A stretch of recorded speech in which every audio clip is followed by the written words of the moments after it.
morning, ladies and gentlemen. I'm glad to be back, and thank you for allowing me into your homes. I have a report here from the Department of Agriculture in Raleigh, and it says something like Commissioner of Agriculture Steve Troxler announces over $6.6 million in grants to North Carolina food manufacturers and processors. Agriculture Commissioner Steve Troxler announced the second round of awards from the North Carolina Agricultural Manufacturing and Processing Initiative. These $6.6 million in awards focus on the expansion of current operations to use more North Carolina farm products and reduce costs and burdens for North Carolina farmers and growers. These 6 projects benefit peanut, rice, barley and cucumber farmers and livestock growers. These awards bring the total of these grants awarded to $19 million, exhausting funds available for the program. Our farmers and growers need more options close by to process and distribute their products. These products will increase farmer opportunities, reduce their costs, and result in more North Carolina jobs and private investment. I'm appreciative of the confidence the General Assembly placed in the department to administer this new initiative and look forward to continuing support to meet the strong demand and obvious need of the program. These grants go under the title NCDA, that stands for North Carolina Department of Agriculture, and CS, Consumer Services, which administers this program known as the NC CAMP program, or NCAMP, with funding provided by the General Assembly to increase North Carolina agricultural manufacturing and food processing capacity.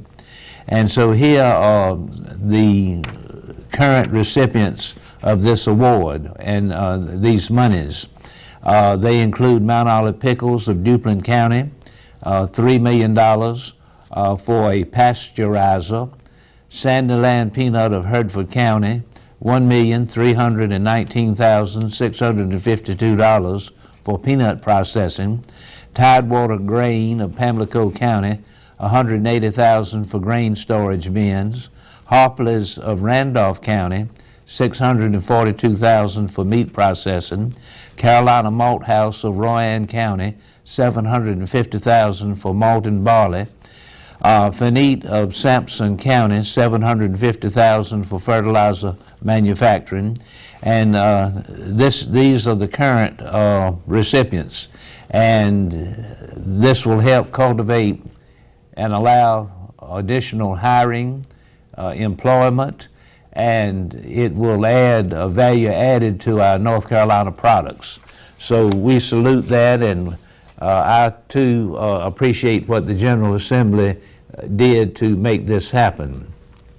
Moving on to another subject, there was a time, at least locally, the bald eagle was considered all but extinct, and the bald eagle was on the endangered species list. And there were a variety of reasons that this happened, but mainly the habitats and the well-being of the eagles were not monitored publicly, and therefore the eagles disappeared. Well, the eagle, as you might recall, is our national bird, and they are very majestic animals, and there is a genuine, thriving sanctuary of them in B. Jordan Lake Dam and Reservoir just west of Raleigh. But needless to say, we have bald eagles locally as well. And there are a few that you see from time to time in some of our swamps and along creek beds that feed into Tar River. And so I'd like to say a little bit about that, and I have an article here from the State Magazine from several months prior, and the article was written by a lady named Katie Shands, and this focuses on the eagles in Jordan Lake. And these are her words. I'm staring into a pair of binoculars at 7 in the morning, a few hundred feet downstream from the B. Everett Jordan Dam, looking for a golf ball in the trees. The whole river flows lazily, and the air is still, but it isn't quiet. Birds call loudly back and forth overhead and farther down the river, to where the Hull turns into the Cape Fear. A blue heron flies past the spot where I'm standing with my husband Alex and our son James, who's strapped to my chest asleep. I offer Alex the binoculars, but keep peering at the other side of the river. Well, all of a sudden, like really committed to this whole bird watching thing, he murmurs as he peers through the lenses. Not that I'm complaining, it's just kind of snuck up on us, he said. Get married, have a kid, and then you're looking for birds at the crack of dawn. I take the binoculars back, careful not to jostle James, which is the baby, and this might have been a little more peaceful without a baby who could wake up at any moment and cry, scaring off every bird within a 3-mile radius. I should probably mention that this golf ball we're looking for has eyes. I've read that this is the best way to search for the snowy white head of a bald eagle, which could offer a stark contrast to the tree branches that the bird might be sitting in. Jordan Lake happens to be the home to one of the highest concentrations of our national emblem in North Carolina. Not that we're guaranteed a sighting, as we've learned.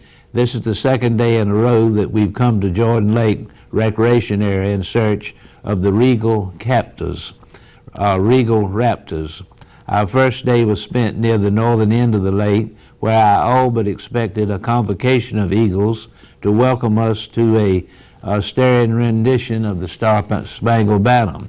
After heading home with not a sighting, I called John Bammerman, the National Resources Specialist for the U.S. Army Corps of Engineers, which owns and operates the reservoir in partnership with the state of North Carolina.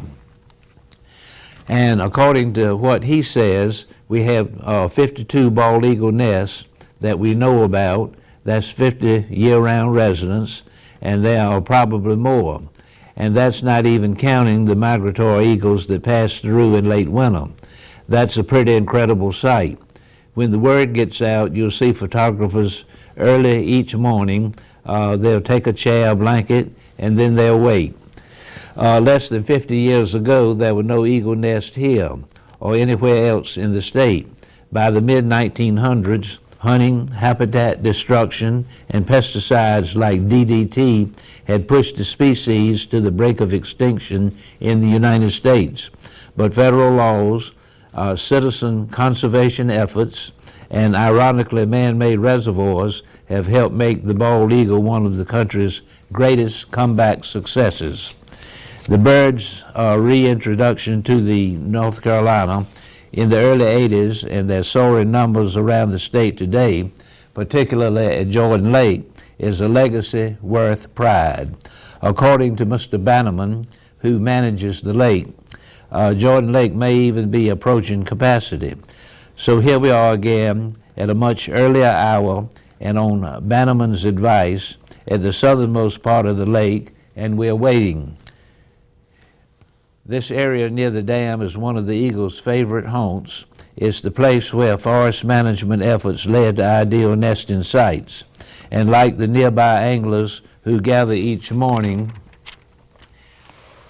at Gordon Lake Tail Race to cast a line, the eagles come here to fish. Finally, we spy our golf ball in the shadows of the pines and hardwoods across the river. A mature bald eagle perches on an old deadfall sticking up out of the water. He's breathtaking, and I'm shocked we didn't see him sooner. His bright yellow beak and talons wrapped around a branch are sharp and curved. When he tilts his head, his golden eyes, equal parts cunning and proud, seem to say, "Yes, I noticed you ages ago." Who needs a whole convocation? Suddenly one solitary bald eagle has me certain that no other animal could better represent our country. I'm in awe that this place, just half an hour from my home in Cary, is safe haven. But right before I pass the binoculars, a second eagle catches my eye, a mottled brown juvenile sitting on a nearby log. He won't sport the famous white feathered head until he's around 5 years old. He's still growing, an icon in the making. Bald eagles generally mate for life and stay in the same nest indefinitely. Each spring their eaglets fledge but don't fly away immediately. They stay close throughout the summer, testing their skills, their boundaries. Come fall, some will fly away, some will carve out territory close to home.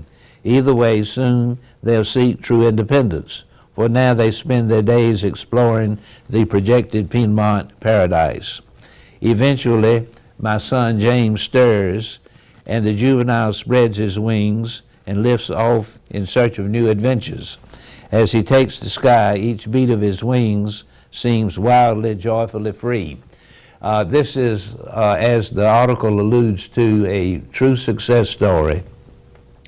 And again, I reiterate that there is a small resident population of bald eagles in our area as well.